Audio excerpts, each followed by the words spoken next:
ሰላም እግዚአብሔር ቤተሰቦች ከማህበረ ቅዱሳን ቴሌቪዥን የዕለቱን አጫጭር መረጃዎች ይዘንላችሁ ቀርበናል። ዝክረ ኒቂያ በዓመት 2 ጊዜ እንዲካሄድ ተወሰነ። ባሳለፍነው ሚያዝያ ወር ዝክረ ኒቂያ በሚል ሀገር አቀፍ ሊቃውንት ጉባኤ መካሄዱ ይታወሳል። በመሆኑም ይህ ጉባኤ ቀጣይነት እንዲኖረው በቀረበው ጥያቄ መሰረት በዓመት 2 ጊዜ ከጥቅምትና ከግንቦት ምልአተ ጉባኤ በፊት እንዲከናወን የቅዱስ ሲኖዶስ ምልአተ ጉባኤ ውሳኔ አስተላልፏል። ምልአተ ጉባኤው በዝክረ ኒቂያ ሀገር አቀፍ ሊቃውንት ጉባኤ ሊቃውንቱ ተወያይተው ያቀረቡትን የአቋም መግለጫ በሙሉ ድምጽ በመቀበል ውሳኔዎችንም አስተላልፏል።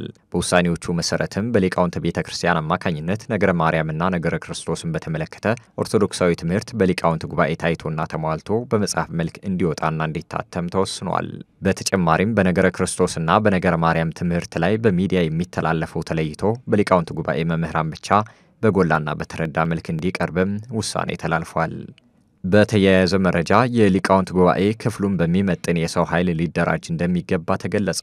ጉባኤው በተማሪ የሰው ኃይል እንዲደራጅና ለስራው የሚያስፈልገውን ነገር ሁሉ በመንበረ ፓትርያርክ ጠቅላይ ቤተ ክህነት በኩል ሊሟላለት እንደሚገባም ተገልጿል። የሊቃውንት ጉባኤ የዕቅበተ እምነት፣ የቀኖናና ስርዓት አምልኮ፣ የቅዱሳት መጻሕፍት ትርጉም፣ የታሪክ፣ የባህልና ሳይንስ እንዲሁም የጥናትና ምርምርን ጨምሮ የማህበራዊ ሚዲያና ተያያዥ ዘርፎች በተጠና ሁኔታ ሊሟሉለት እንደሚገባም ተመላክቷል። ከቋሚ ሲኖዶስ መመሪያ እየተቀበለ እንዲሰራና በቀጣይም እስከ አህጉረ ስብከት ያለው መዋቅር አደረጃጀትም ተጠናክሮ እንዲቀጥል ምልአተ ጉባኤው ውሳኔ አስተላልፏል። መረጃው የኢትዮጵያ ኦርቶዶክስ ተዋሕዶ ቤተክርስቲያን መገናኛ ብዙኃን አገልግሎት ስርጭት ድርጅት ነው። የአባ ጊዮርጊስ ዘጋስጫ ነጻ የትምህርት ዕድል መርሃ ግብር ተጠናክሮ ሊቀጥል እንደሚገባ ተገለጸ። የአባ ጊዮርጊስ ዘጋስጫ ነጻ የትምህርት ዕድል ከዘመናዊ ትምህርት ወደ አብነት ትምህርት፣ ከአብነት ወደ ዘመናዊ ትምህርት እንዲሁም የአገልጋይ ጥረት ካለባቸው ጠረፋማ አካባቢዎች ወደ ነገረ መለኮት ዩኒቨርሲቲና ኮሌጆች ገብተው እንዲማሩ የሚያስችል መርሃ ግብር ሲሆን ባለፉት 10 ዓመታት ተስፋ ሰጪ አፈጻጸም እንደታየበትም ተገልጿል። መርሃ ግብሩ በማህበረ ቅዱሳን የቤተ ክርስቲያን ሁለንተናዊ እድገትና መንፈሳዊ ትምህርት ቤቶች አገልግሎት አዘጋጅነት የአባ ጊዮርጊስ ዘጋስጫ ነጻ የትምህርት ዕድል መርሃ ግብር አፈጻጸምና ቀጣይነቱ በሚል ርዕስ የዳሰሳ ጽሑፍ ቀርቦ ውይይት መደረጉ ተገልጿል።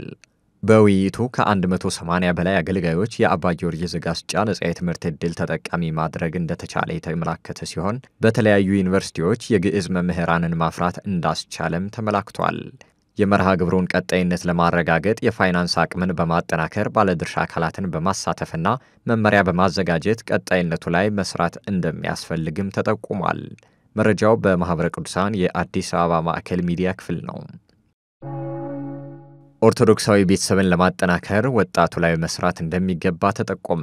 ይህ የተጠቆመው የላሊበላ ወረዳ ማዕከል ሙያ ገዳማትና አብነት ትምህርት ቤቶች አገልግሎት ክፍል ኦርቶዶክሳዊ ቤተሰብን ለማጠናከር የምክክር አገልግሎት ለሚሰጡ ከ40 በላይ ካህናት ስልጠና በሰጠበት ዕለት ነው። ኦርቶዶክሳዊ ቤተሰብን በማጠናከር ትውልድ ለማፍራት ካህናት የድርሻቸውን ሊወጡ እንደሚገባም የላሊበላ ወረዳ ማዕከል የሕዝብ ግንኙነትና ትብብር ክፍል ኃላፊ መምህር አበበ ሰጥ አርጌ አሳስበዋል። ኦርቶዶክሳዊ ቤተሰብን ለማጎልበት ወጣቱ ላይ መስራት ያስፈልጋል ያሉት መምህር አበበ ካህናት የንስሐ ልጆቻቸውን በአግባቡ በመምከር በመጠበቅና በማስተማር ኃላፊነታቸውን ሊወጡ እንደሚገባም ገልጸዋል። መረጃው በማህበረ ቅዱሳን የወልዲያ ማዕከል ሚዲያ ክፍል ነው። ለዕለቱ ያዝንላችሁ አጫጭር መረጃዎች የእስካሁኖቹን ይመስሉ ነበር። ሰላም እግዚአብሔር ከሁላችን ጋር ይሁን። ከቀሪ ጣቢያችን መሰናዶች ጋር መልካም ቆይታ